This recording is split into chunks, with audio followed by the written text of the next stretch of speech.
हाँ जी, हमारा दूसरा अध्याय है भीष्म प्रतिज्ञा। राजा शांतनु ऐसे तेजस्वी पुत्र को पाकर धन्य हो गए। उन्होंने देवव्रत को राजकुमार का पद प्रदान किया।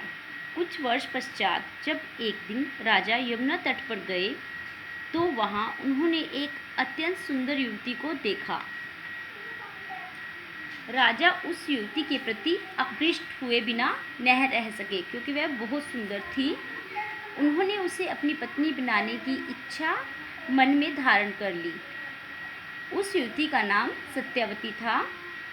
उसका पिता मल्लाहों का मुखिया था। मल्लाह कौन होते हैं? जो नदी में नाव चलाते हैं, उनका मुखिया था।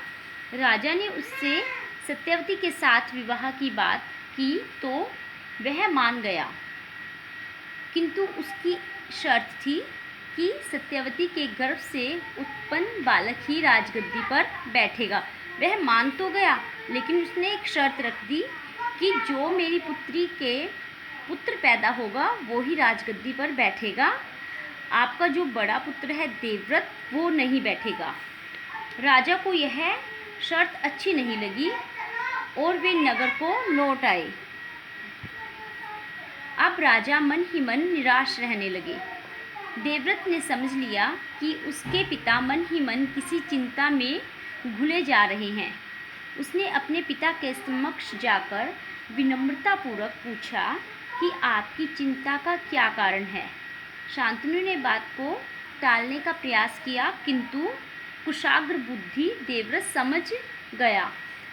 कुशाग्र बुद्धि मतलब तेज दिमाग।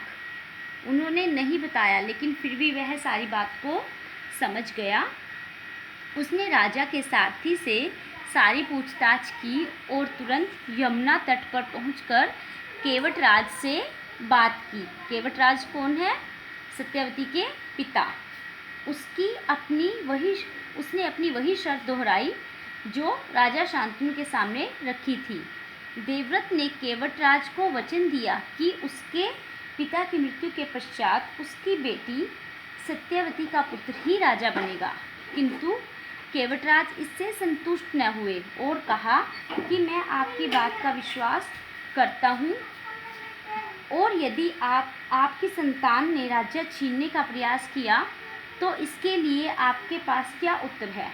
उन्होंने कहा, केवटराज ने कहा कि मैं आपकी बात तो मानता हूँ, लेकिन कल आपके बच्चे होंगे, वो कहेंगे कि इस राज्य पर हमारा अधिकार है, और उन्होंने उसके बेटी के पुत्रों से राज्य छीनने का प्रयास किया तो कि आपके पास इसका क्या उत्तर है?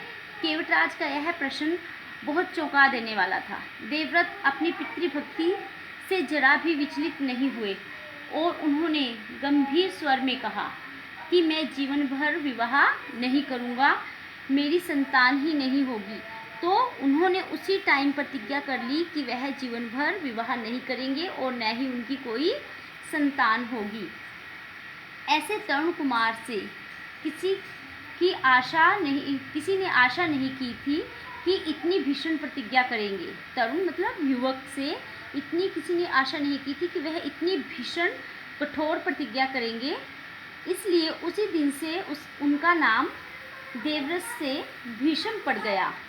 सत्यवती से शांतनु के दो पुत्र हुए, चित्रांगद और विचित्रवीर्य। शांतनु की मृत्यु के पश्चात चित्रांगद सिंहासन पर बैठा और उसके युद्ध में मारे जाने के बाद विचित्रवीर्य की दो रानियां थी, अंबिका और अंबालिका। अंबिका के पुत्र थे धृतराष्ट्र और अंबालिका के पांडु। धृतराष्ट्र के पुत्र कौरव और पांडु के पुत्र पांडव कहलाए। ठीक है, तो इस प्रकार उनका जो वंश है आगे चलता गया। यह उनका वंश वृक्ष है कि कैसे सबसे पहले राजा शांतनु, उनकी दो रानियां, पहले गंगा और दूसरी सत्यवती। गंगा से एक पुत्र भीष्म, जिन्होंने प्रतिज्ञा कर ली थी कि वो आगे शादी नहीं करेंगे, तो और दूसरी रानी थी सत्यवती। सत्यवती के दो पुत्र थे, चित्रांगद और विचित्रवीर्य। ठीक है, चित्रांगद पहले राजा बने, लेकिन वो युद्ध में मारे गए। उसके बाद विचित्रवीर्य को गद्दी पर बैठाया गया और उनकी दो रानियां थी, अंबिका और अंबालिका। अंबिका से धृतराष्ट्र और अंबालिका से पांडु। धृतराष्ट्र के पुत्र कौरव कहलाए और पांडु के पुत्र पांडव कहलाए।